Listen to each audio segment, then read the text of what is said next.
Hello, and welcome to Metachemistry. This is episode 144, and we're back with a Winner Circle episode. This is where we take a look at some sort of major event, typically a satellite, but not always, and we talk with the winner of the event to see their process, go over what they brought, how their games looked, lessons you can learn, and ultimately try and bring some advice that might help you emulate that success. And for this episode, we're going over Battle of the Bridges 2 in Pittsburgh, and the winner was Prime. Welcome back, Yeah. Rob. Hey. Good to be here. Unofficial co-host of Metachemistry. I do my best. Yeah. Well, congratulations again for taking another satellite. And yeah, with Bakunin again this time, it sounds like.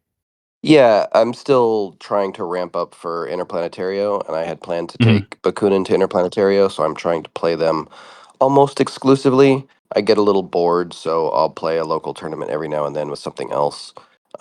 But it's getting closer to Interplanetario in August, so Yep. I'm kind of trying to knuckle down and get some reps in with the variations on the lists that I want to try out so that I can see what works and what doesn't for the missions that are coming up. Nice. Yeah, in fact, I think they just recently showed off an ITS 18 mission, or presumably it's an ITS 18 mission on their lineup. Yeah. Yeah, I'm really I- interested to see how it works. I haven't had a chance to play it yet. I'm hoping that I can get a chance to play it before the actual event, so it won't be the first time I'm playing it. Last year at Mhm. Interplanetario, they put out provisioning, which was brand new, and it was like the first time, or like the week after it had come out, I think. So I think the first time I played it was at Interplanetario, and it was yeah, it was an interesting experience, having absolutely no background on the mission. So hopefully this year they put it out at least a couple months early. So and it is definitely a unique mission, right? Like I'm not sure how it's going to play. Like I have some ideas, but I'd really like to get some models on the table and try it out. So maybe I'll get a chance to play some tabletop simulator or something with somebody. Yeah, absolutely. Yeah, I'd like to take a look at it as well. Is it, now, I can't remember what the title of the mission is. It starts with an I, and that's all I was able to bring to mind. Yeah, I can't But remember either. yeah. Huh. But yeah, it seems kind of interesting, and I'm sure we'll take a closer look at it once we've actually had a little table time. I look forward to hearing about that. Yeah, hopefully, at least one game worth. So. But before we dive into the episode proper, we want to give a quick thank you to Mo Games, sponsor of Metachemistry. And you can find them over at mo-games.com for all your Infinity needs. And as part of their sponsorship of the show, all of our patrons of any paid level, you guys get a 10% discount code to that store. And for anyone who's part of our Discord, whether you're a patron member or not, you can in for a monthly raffle for a $40 coupon code. So to do that, you just join the Discord, you hit the Mo Games rule, and then you'll need a US address for Mo to ship to. Because what's better than games? Mo Games. Also, we have an upcoming collaboration with Warsenal, who is another great option for Infinity goods. Also, very, very nice terrain, which some of you may remember from our stream at the Krug. But we're getting some awesome templates and tokens and Jay's sweet movement tools and things like that. So keep an eye out for those. Those should be coming available for purchase pretty soon, I think. So fun stuff there. And lastly, Ian, we've got the Krug looming ever closer. Yes, so the Corvus Belli Krug will be coming up October 1st through 4th in Denver, Colorado. It's going to be the start of ITS Season 18, so we're going to have some new missions, hopefully. We don't know what that's going to be yet, but there's going to be a lot of fun. We're looking at about 150 plus players. And so, yeah, if you're interested in coming out to the biggest event around and come out to Colorado for the Corvus Belli Krug, it's also the oldest and longest running Infinity tournament in the world. And probably the biggest at this point. I Although believe so. if you let Interplanetario hear that, they'll just try and get bigger to to challenge you. So That's all right. Oh, We open it up, no. they close it out. It's all good. yeah, I'm looking forward to the Krug. I think it's going to be a great time. Yeah, super excited. I think this will be even better than last year. Yeah, Yeah. for sure. And it was really Last big year was last year too. great. It might have been the biggest Mhm. event last year too, I think, of the year. Can I give a shout out for an event coming up too? Yeah, let's do it. Sure. So there's an organization called Goonhammer, which is apparently a big Warhammer thing. I don't really Mhm. follow Warhammer a lot, but they're digging into Infinity a little bit, and they're going to be running an event the 11th and 12th of July here in the Baltimore area at an airport hotel near BWI. I don't have a link, unfortunately, but I can probably try and dig one up to give you to put in your show notes. Otherwise, you can probably just Google Goonhammer, Goon Hammer, right, and find some They just information. changed their Yeah, they Hmm? just changed their name recently, right? Like their They? tabletop something. It's all news Formerly to known as me. Goonhammer, but yeah, it's not tabletop tactics, but it is something similar, and I feel bad for not remembering. I believe it's Jasper that writes a fair number of their articles, but yeah, definitely we'll get a link for that, and Yeah. yeah, I'm just should happy check to that see out. Infinity spreading out into the broader tabletop wargaming community, and this is a good opportunity to show our stuff. So. Absolutely. All right. Well, as far as the topic for tonight, Battle of the Bridges 2. Mhm. Rob, you want to go over when that took place and where and kind of all of the basics before we really Sure. dive in? Hmm. So it was in Pittsburgh, and the host was really great. I mean, just like last year, it was a very well run event. The venue moved from last year. They were in a like a retired fire station, I think it was last year, which was really big, but it was kind of in the middle of nowhere. But this year they had the event in an enormous game store. Like we came in the back exit of this game store, and trying to get out through the front of the game store, it just kept going and going and going. So there was plenty of Nice. room. We had sideboards, which is for me one of the most important things. Which was Hmm. great, and the game store actually had a whole lot of interesting stuff as well. So it was a great venue. They had a streaming setup for the top table that was all equipment that the store had used, and the store like gave us their streaming person to do the streaming and everything, and they ran it on their Twitch channel. So the venue was very conducive to wargaming. It was really nice. The host provided pulled pork lunch for free of charge for everybody, plus like a million cookies, home baked cookies. It was fantastic. So if you can make your way out to the Battle of the Bridges next year, I highly recommend it. Yeah, very cool. That was Four Horsemen Comics, I think it was. It was Four Yes. Horsemen something. Yeah, okay, Four Horsemen Comics. Yeah, it looked pretty Yeah. cool. I caught the last 10 minutes of the game that you were playing top table, and that was all I realized that was going on before it was too late. So I think that it's posted on Twitch, so you can go back and watch it. Like I went and looking for it after the event to see if I could find it, and the link was still valid. So hopefully it's still there. Um, Nice. I'm kind of hoping that the Battle for the Bridges folks post it somewhere, but I'm not sure. Maybe I'll have to hit them up. Yeah, that would be cool. It'd be good to have that. And Mhm. we were kind of talking about this before we went on air, but it sounds like just the final top table game was It was recorded and streamed. streamed, not per Yeah, round, I know right? at Krug they ran one table every round, and they just Mhm. picked some of like popular players. I guess I don't know the people that people knew their names. I'm not sure what they used for More, criteria. it was engaging players that would be Uh, entertaining to watch with witty banter. that's a good strategy to use there, right? So Yeah. they did it every round, but at this event it was just the top table. Gotcha. Still worth a watch. Hmm. I'd kind of like to go. I've never actually seen myself play a game. I'm not really a. I mean, I'm not saying I'm not a fan of battle reports. I think they're cool. I just don't have enough time to sit and spend 2 hours watching a game of Infinity. I wish I did, Right. but I think it'd be interesting to go back and watch myself play and be like, oh man, why did I do that? Or oh, geez, that was a mistake, right? Those kinds of things. Mhm. Yeah, no kidding. I'm sort of dreading that. Yeah, everything. I'm always way more critical of myself in retrospect, right? Like, oh, why Yeah, did I do exactly. that thing? That stupid thing. I'm such an idiot. Right. I feel But that. it all worked out in the end, right? Yeah, exactly. So we know you were playing Makoden. What was Hmm. the mission lineup you were running into? Oh, that's a great question. Is it on Corvasphere? I have the people that I played, but I don't know if I see the mission list. Oh, let me pull it up. I've got it in my email. So the way I prepare for a tournament is I'll send myself an email with the missions, and then I'll like just every time I'm in my email, I'll open up, I'll like do a search for missions, and I'll go back and look, and then think about like spend like 5 or 10 minutes thinking about each of the missions and what I want to run in each of those missions or what I want to do in each of those missions. So that like over a month or so before an event, I'll have like just little 5 minute sessions of thinking about it so that it's in my brain.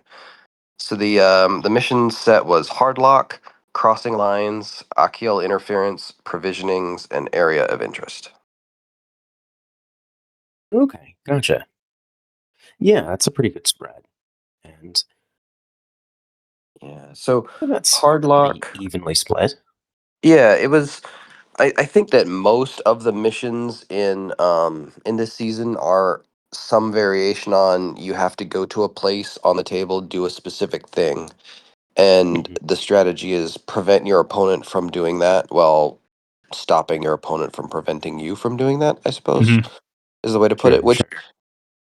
like a lot of the older missions from back in the the earlier seasons were very similar to that. You had to push buttons and do things with the mission, but you didn't necessarily have to kill your opponent. And over the last few years, the meta has become very much a if you kill the other guy, they can't do any of the missions, so you might as well just kill Mhm. everybody. But I think this season is different in that you can actually accomplish the missions without killing your opponent, which is pretty cool. Yay. I agree. Yeah, I do like that. You know, it's almost never going to happen that way, but I Hmm. like that in theory you don't have to have that interaction. And I don't know, maybe it just in my mind feels a little bit more evocative. Like these forces aren't going there specifically to kill each other; they're going there to try and do something. Right. And they just happen to be wanting to do the same thing. So, well, killing each other it is. Exactly.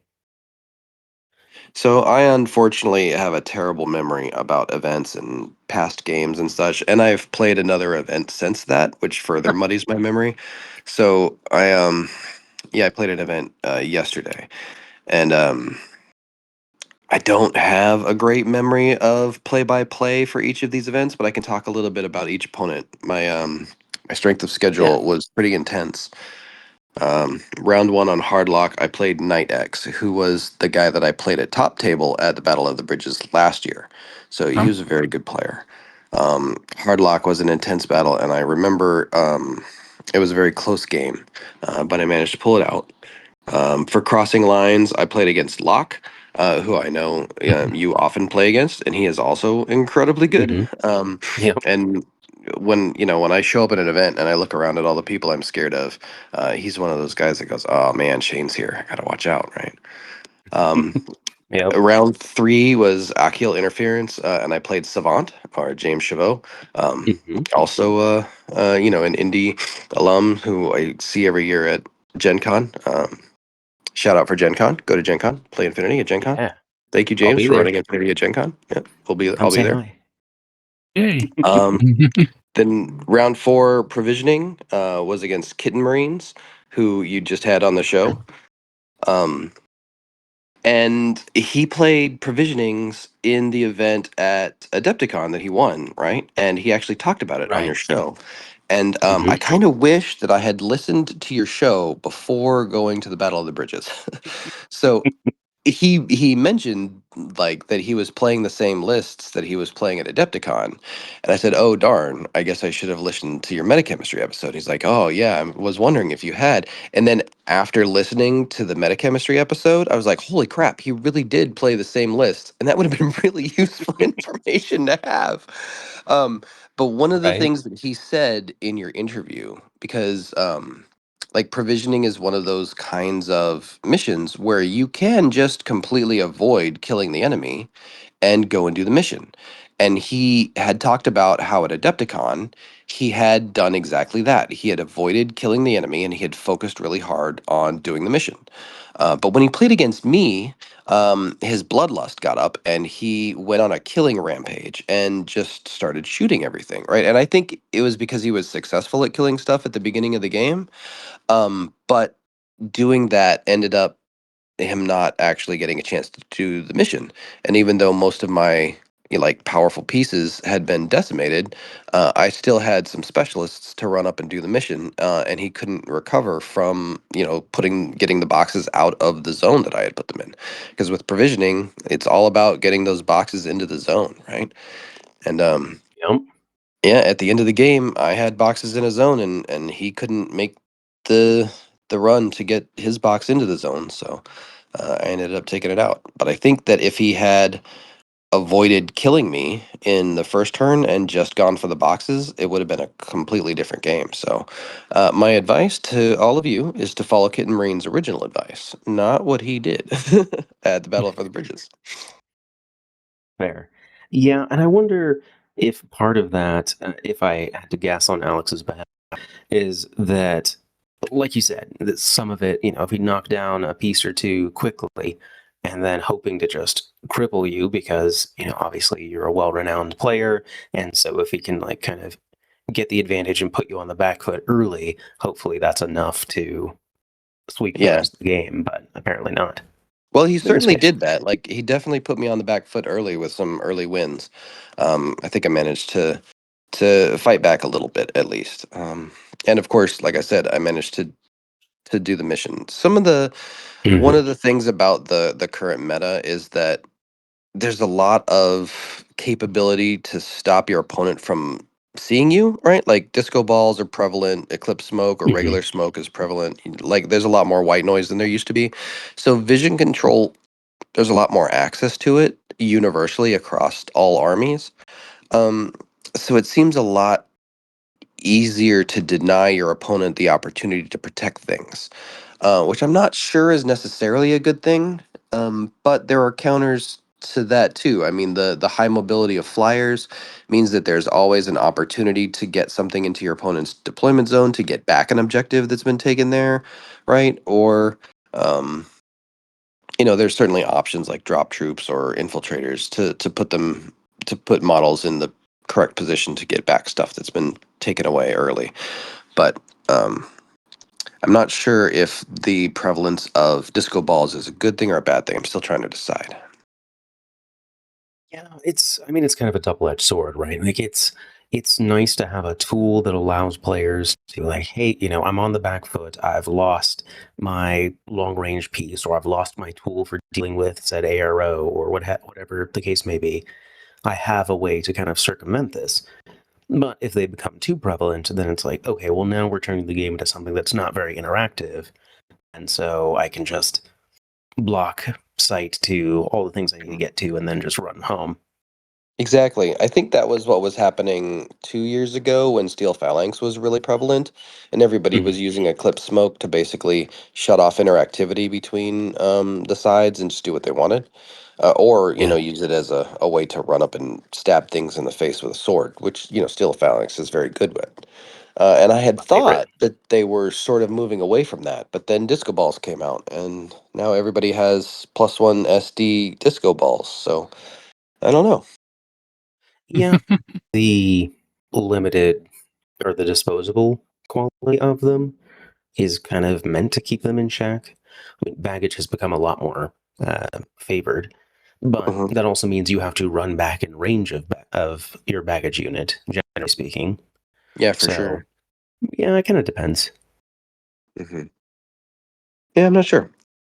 Anyhow, where was I? So the last round was against Uzumi, which was a player that I hadn't played before, which was great. One of the things I really like doing about traveling to big events is getting to play new players, and a lot of the time I only get to play a new player round one or round two. And this year I didn't get to play a new player until round five, a top table, which was really cool. Azumi Yeah, was an excellent player. She was also playing Bakunin, and it was a hard fought match. Apparently, she's Kit Marine's apprentice and has very recently beaten him and was rubbing his nose in it, and I was pleased to hear that.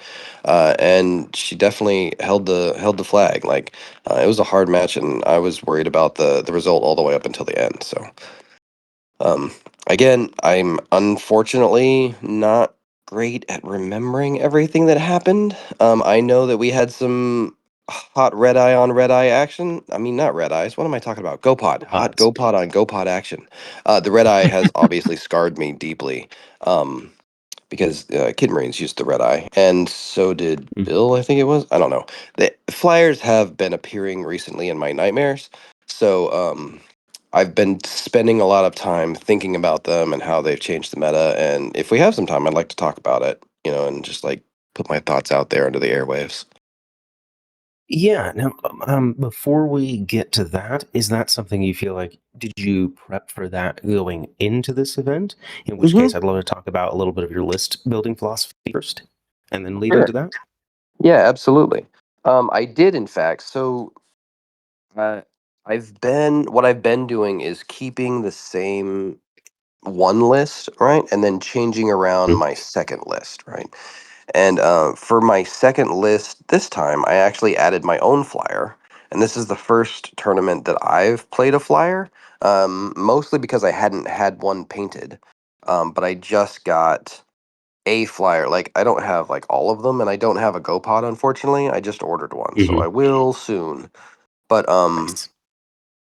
I've got a flyer now that I can proxy for a flyer, right? Because I didn't want to use something that didn't look anything like a flyer. So now I have I think it's the Like a tag. O12 flyer, right? I didn't want to use a tag or a silhouette or something like that. But now Exactly. I have the O12 flyer, and I have a what's it called? The Meteor Zond, right? To use Mhm. as the GoPod's little buddy. So I've got my O12 flyer and my Meteors on that I'm using as my GoPod and his buddy. It's pretty big, Um, yeah. yeah. So I put that in, and I also like I took out some of the AROs that I've been using because I think my philosophy for this season has been very heavy ARO driven, to prevent my opponent from getting to those objectives, right? But there seems to be enough opportunity to deny line of fire that the AROs seem to often sit there unused. The tournament that I played in yesterday, I had a what is it? An HMG Sin Eater and my Cenobite rocket launcher, who didn't fire a single shot the whole game because my opponent Oh just wow. avoided them. Right, like went around Mm. corners, cautious moved, or used a disco ball to completely block them off so that I couldn't shoot at anything. Right, and that's a lot Mhm. of points. That's 50 something points that's just sitting there unused. So while I think that that's still a strong strategy to use hard arrows. I Mhm. also think that there's some necessity to use some of your SWC in strong offensive pieces. So that's what I tried this time. I put in the GoPod as a strong forward offensive piece, and then I tried out the Penitent. So I haven't used a Penitent before. Um, Yeah. but I'm sure you know what they are. They're the heavy Nasty. infantry, ARM 5, BTS 6, mimetism. I use the AP Spitfire version instead of the Red Mhm. Fury version. Yeah. But AP Spitfire with continuous damage, which My is favorite. kind of like a mini rocket launcher, right? Like I believe in arrows that are a threat, right? So like missile launchers, Hmm. rocket launchers, things that if the exchange doesn't go your way, it's really bad for you, right? Like if you take an exchange against a combi rifle or even like an HMG, right? At most, you're risking one wound and you get an armor save against it, right? But if you take an arrow with a rocket launcher, that could be the end of your tag, right? Like if you fail four Yeah. armor saves in a row, that's it, right?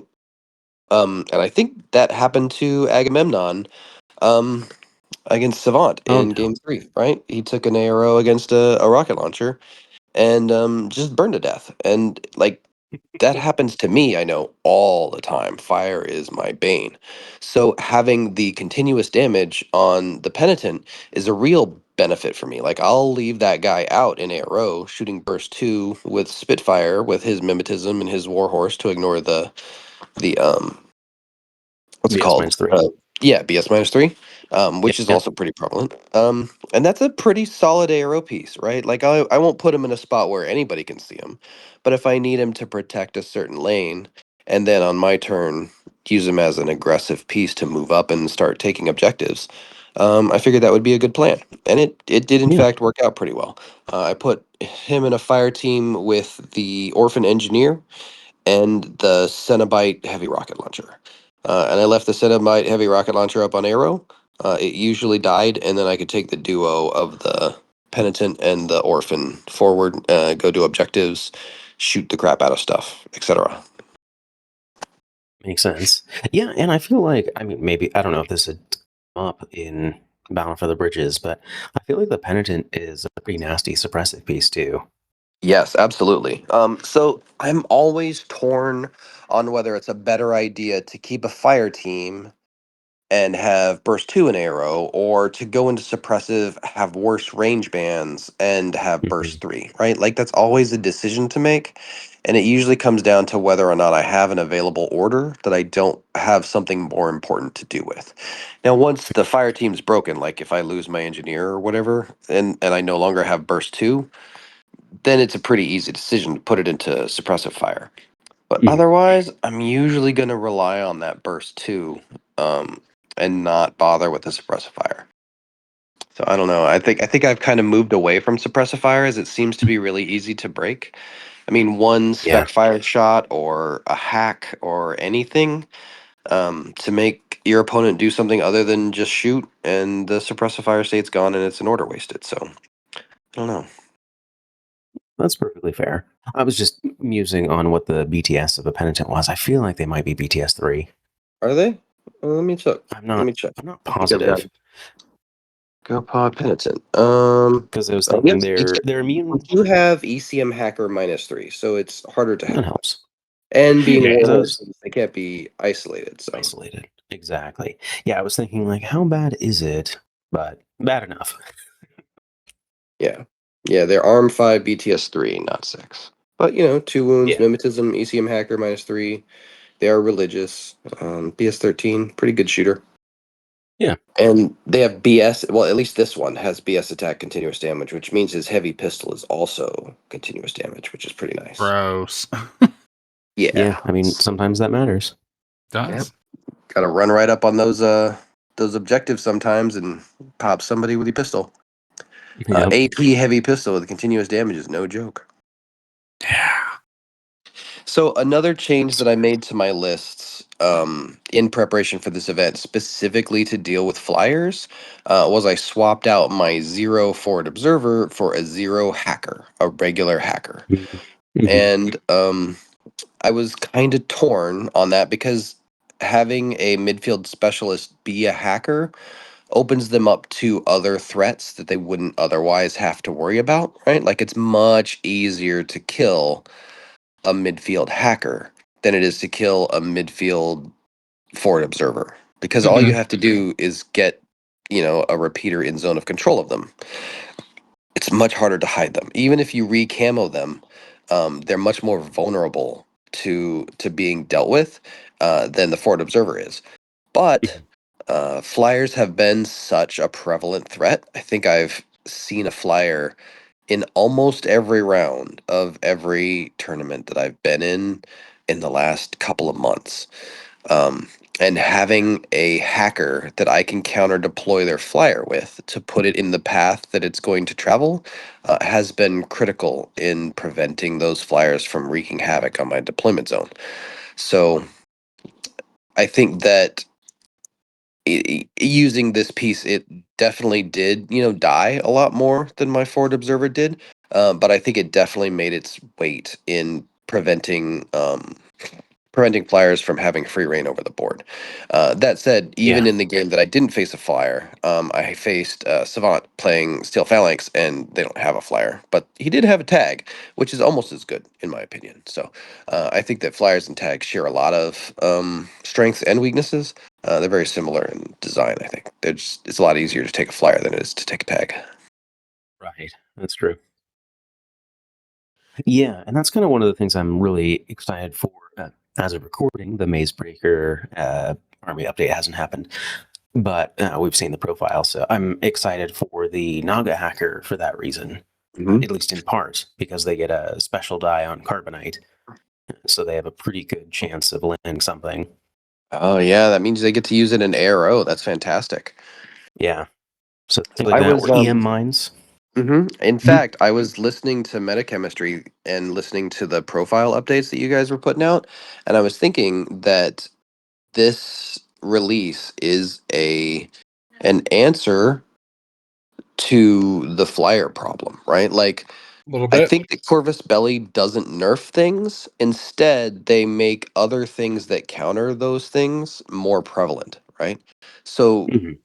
like, I think that the prevalence of midfield EM mines or mine layers or hacking presence is a direct response to the prevalence and the efficiency of flyers, right? So putting out, 3 EM mines in a midfield is gonna do a lot to stop flyers from just zooming across the board because they're gonna have to dodge. They're not great at dodging, right? And it's gonna at least slow them down a little bit.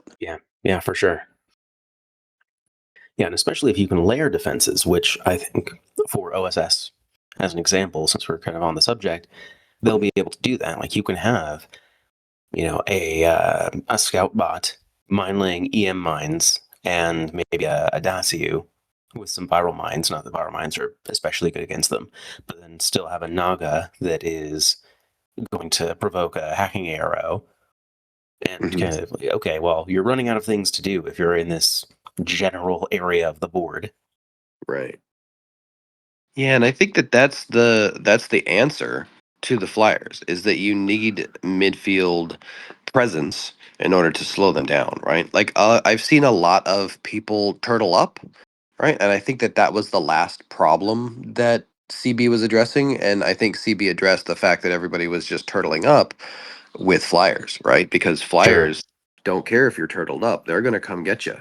Right? It doesn't matter Yeah. if you have to spend you don't have to spend 6 orders getting across the board. You can get across the board in 2 orders and then shoot those guys who are hiding behind their mother's skirts, right?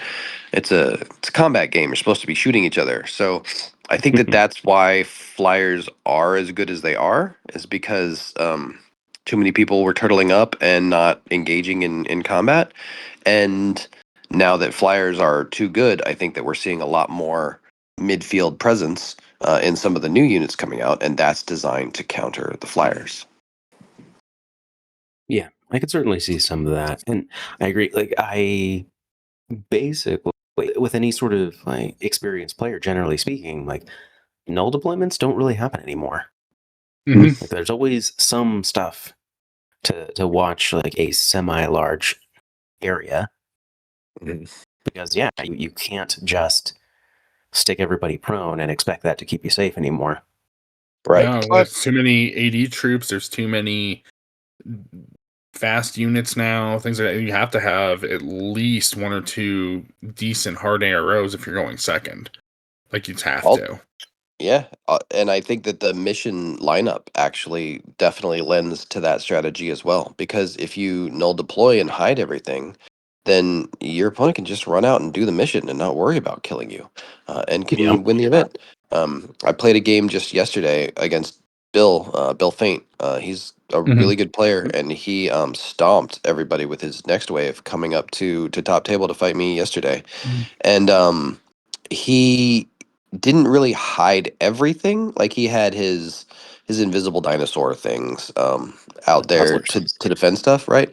But he didn't defend the the consoles, and it was the one where you have to wipe your server history. I don't remember the name of it. Hmm.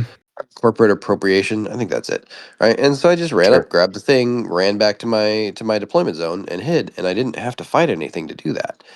Um, and it ended up not working out too well for him. It was close. Like he did manage to run Achilles all the way into my DZ to have a shot at it. And I got a lucky dodge on a pupnik to protect it, and he didn't manage to actually get into CC with it. But it was a close thing.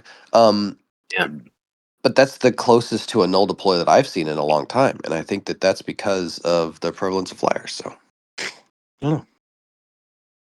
for sure.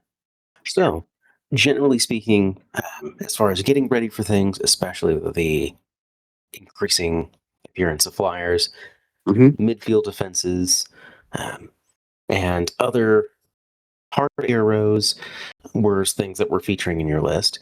But you mentioned going to talk about some other things about their capabilities and your thoughts on their effect on the game at large. Did we already kind of go over most of what you had in mind there, or did you have some other things that you wanted to go over? I think I hit on most of the high points. I think so. Flyers, I think I mentioned it earlier, but flyers are a lot like tags, right? And Mhm. the things that you do to defeat a flyer is very similar to what you do to defeat a tag, right? Like they're huge, so they're hard to hide. So finding and killing them in your active turn is what you want to do, right? Like if you can get to a place where you can shoot the flyer in your active turn, you should do that, right? Like you should make it a priority.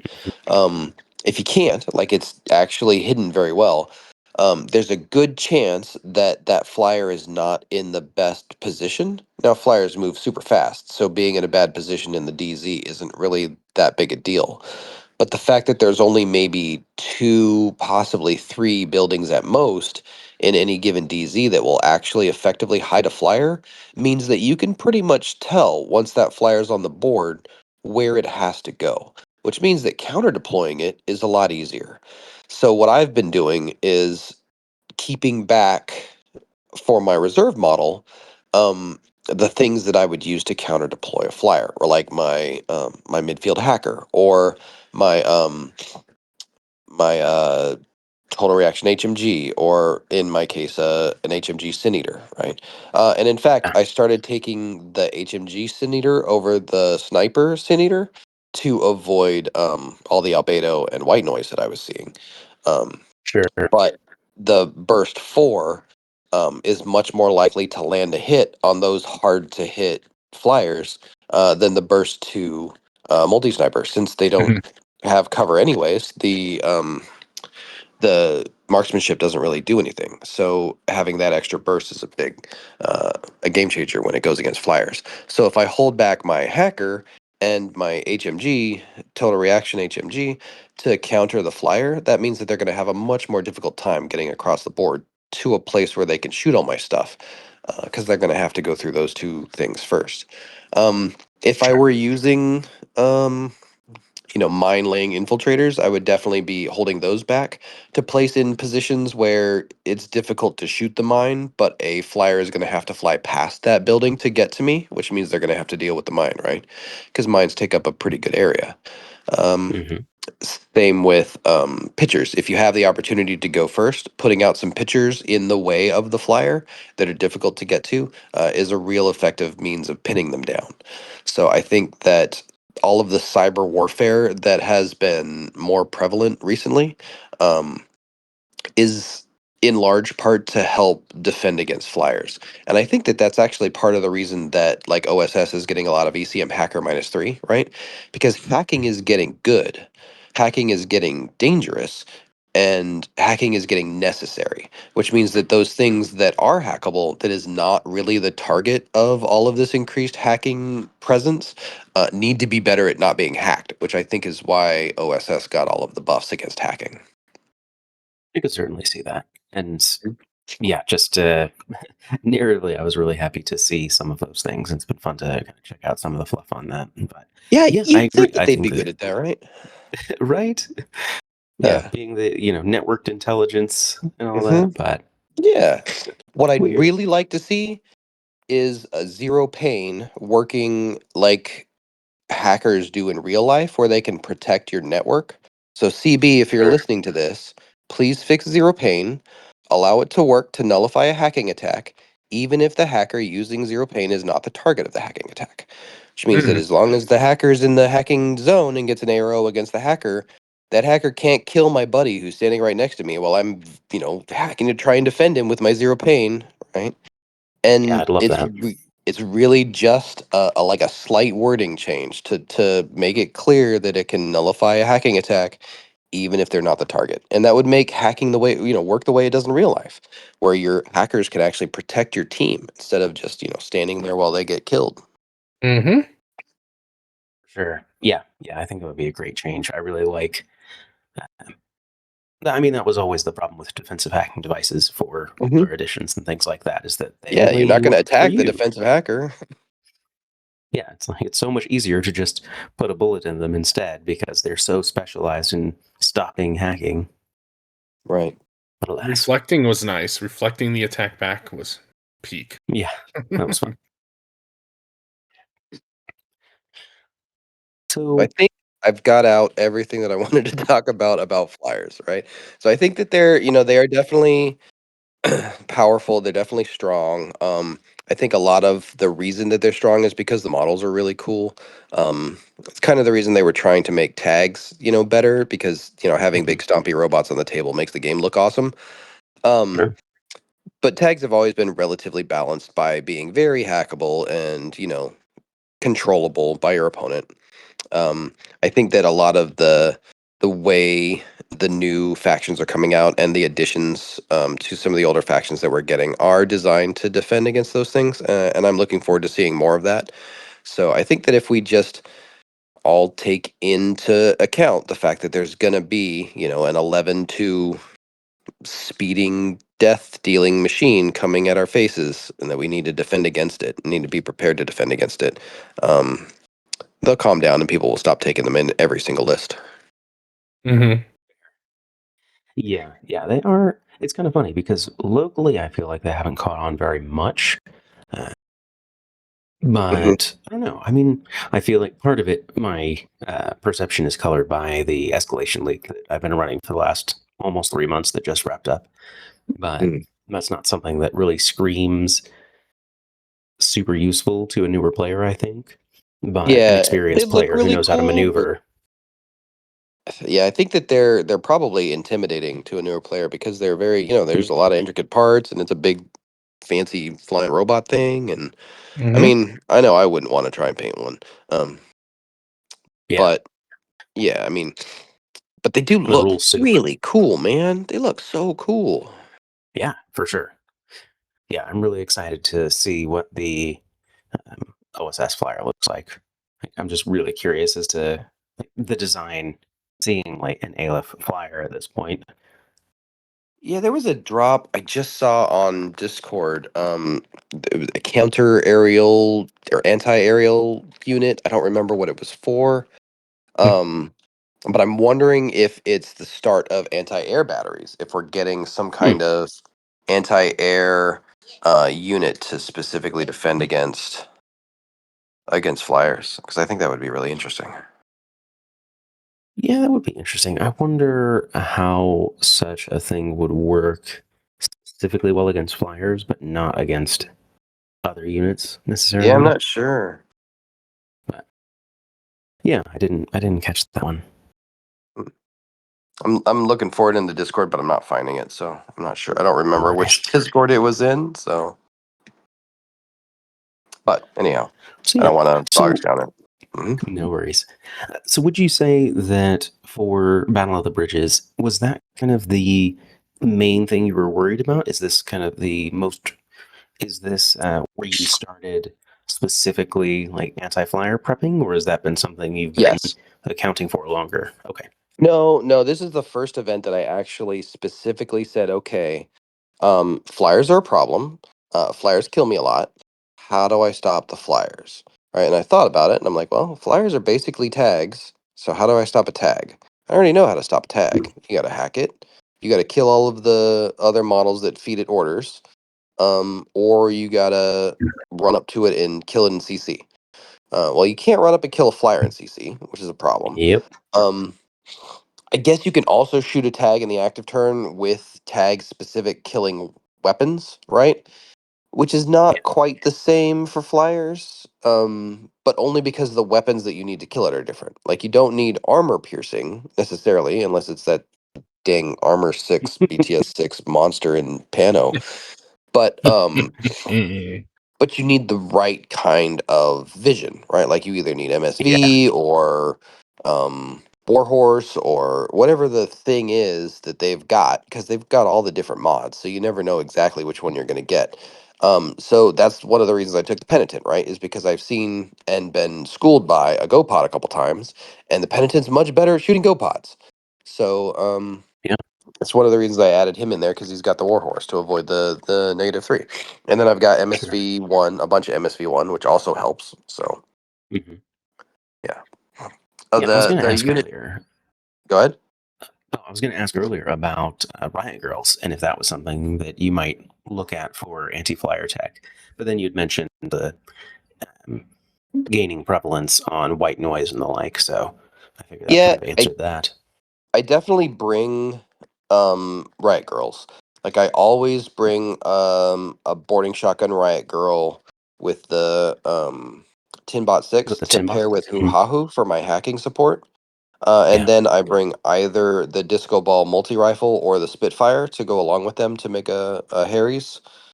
Um, and the Spitfire is pretty good at hunting flyers if I can get to a place where I can fight them. And in fact, if Mhm. that team is in particular very good at hunting flyers, because Uahu has pitchers that she can move out and place in appropriate places. And then if she bricks them, then you can go over and shoot it while it's immobile, and it's much easier to kill that way. For Um, sure. Yeah. but I have been running into a lot of albedo and white noise. So I've kind of pulled back on my Riot Girl missile launcher. I'm not using that so much anymore. Um, and that's another reason I swapped out the sniper rifle Sin Eater for the HMG Sin Eater. Makes sense. Yeah, the kind of the rock, paper, scissors, the give and take, the kind of list building dance, I think is interesting. Yeah, you can't How bring much everything though, man. exactly? Yeah. How much do you want to try and diversify? And can you do so while still having like any redundancy in case Hmm. your key piece goes down? Yeah, if I've only got one MSV2 piece and it dies, then what do I do for MSV2? I guess I don't. I take advantage of the fact that nobody can see through smoke, and then I run up and punch it in the face with a Morlock. Morlocks solve There a you lot of go. problems. Right. Flyers. A lot of other things. So the name of this unit that I was looking for is called a Tarkyashi Interception Wing, and it's an Aleph. Oh, that's the Tark flyer. Tarkshaya. I thought it was the pilot team. Wasn't there a something pilot team that was the? Yeah, Pilot X Team is a Yeah, character. isn't that the flyer? No, it is not. Oh, I can't well, actually talk about either of those things now. I mean, okay, but when this episode airs, it will be okay to talk about it. okay, Um, so, just to be safe, I'll right. let people see the profiles when they come out. But no, Pilot X is a character, and the intervention wing is the flyer. Interception. Okay. I was hoping it was a an anti-air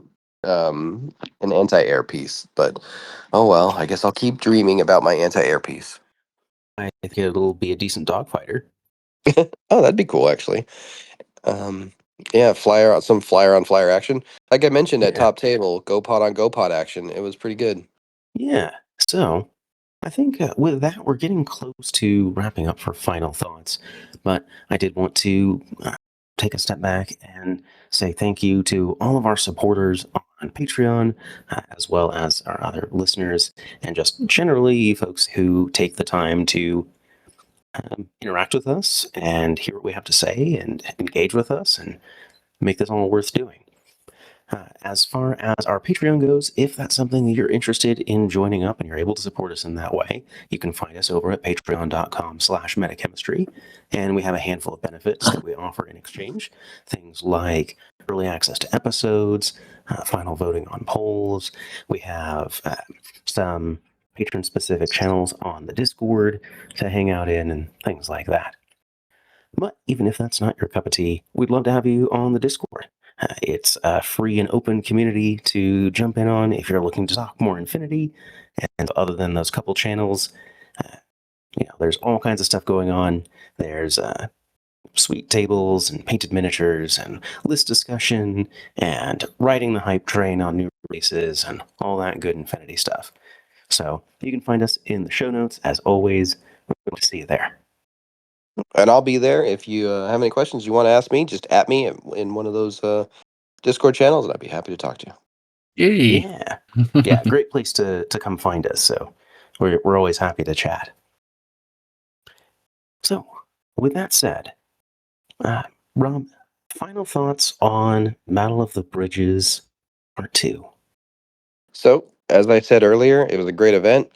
They filled up all of their spaces this year, but I think that they were still like using the space restrictions that they had at their former venue, and they have a lot more room now, so hopefully it will be bigger next year, and I definitely encourage people to come out. I actually flew into Pittsburgh from Baltimore, right? Like, I could drive. It's a 4-hour drive. It's not that bad. But the Pittsburgh airport was really close to the venue. I think it was like a 15-minute Uber ride. So, and the Pittsburgh Nice. airport is totally easy to get to from a lot of different places. So, if you're thinking about going to another event, please try and put it on your list. Oh, one more thing. I've um I've won a couple satellites this season, and I asked CB if I could give out the extra ones to people who might want to go to Spain but didn't win an event. Um, and they said, Hey. sure, anybody can come to Interplanetario. So if you are interested in going to Interplanetario, especially this year, but next year too, right? Send me a message. I would be happy to walk you through like how to do it. Like, I know a lot of people are nervous about international travel, especially to a foreign country where they don't speak the language, right? But it is super easy. I've done it multiple times, and I would love to see more Americans in Spain at Interplanetario. So if you're interested, reach out, hit me at at CobraPrime at on any Discord, particularly the Metachemistry Discord, and I'd be happy to talk to you about how to go to Interplanetario. Very cool. Awesome. That's super exciting. You should go to I know. Interplanetario, by the way. You could run a I was podcast thinking. from there. That'd be awesome. I I'll know. I get was you. thinking, like, maybe summer. That would be good. I'd Yeah, like it'd that. be great. I just don't think it'll be in the cards for this year. Maybe Yeah, that this few year I definitely can't. months. No, okay. Well, maybe next year. Yeah, maybe next year. Maybe. Yeah, between it's interesting. Like, events seem to keep revolving in time frame. Like, I feel like a lot of our satellites have kind of been fairly consistent for a while in terms of the general time of year. Mhm. And as of, I feel like mostly last year, maybe the year before, but mostly last year, things like jumping around. And so, like, SLS is a much different, in midsummer instead of uh, early spring, and Mhm. the Krug moved from August to October, and the Yeah, that's a Interplanetarium huge moved to change. July. Mhm. It And it just jumped back to July that one year, and honestly, I like July a oh, little bit gotcha. better. The weather was better. It's usually Mhm. mid-August. Like, up until just the last time, it was always mid-August, and then they did that one year where it was in the middle of July. It was kind of weird. Oh, okay, gotcha. I wasn't sure if that was going to be a more regular thing after Nope, it's back to the August advent again. of the. Gotcha. So, yeah, that makes planning in advance a little tricky, It does. It but we'll should see. be Yeah. mid-August again next year, though. So if you want to Okay. start planning this far in advance, that's a good bet. Fair enough. I know the near wife and I were talking about maybe taking a trip. So maybe if we line it up right, we can kind of cross paths there. Yeah, that'd be great. I'll try and get my wife to go with me again. She went a couple years back. I had a really good time because Vigo is gorgeous. So it's great for families. I brought my son and my wife, and they had a great time. Very cool. Well, I think before we sign off, Rob, any other little tidbits of advice that you have for aspiring satellite winners in Hmm. light of your games at Battle of the Bridges? I I don't know. I think you've drained me dry for this evening. I if I don't know. Make a plan for every mission, and then recognize that a plan is just a list of things that aren't going to happen, and go with the flow. I think that I've realized recently that I'm not good at Infinity because I can memorize every rule and because I know, like all of the different interactions and all the different armies. Although all of that definitely helps, I think that I'm good at Infinity because I make good decisions quickly. Um, so, don't agonize over your decisions. Don't, get analysis paralysis and just sit there and try and hope, figure out the exact best thing to do.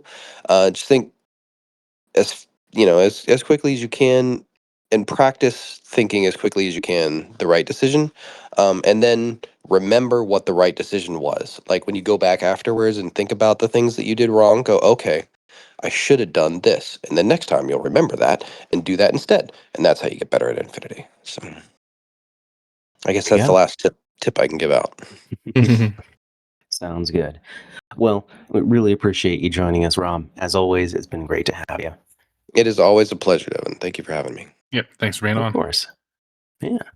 Well, on behalf of Metachemistry, this has been Devin. Ian. And Rob, and that's the meta.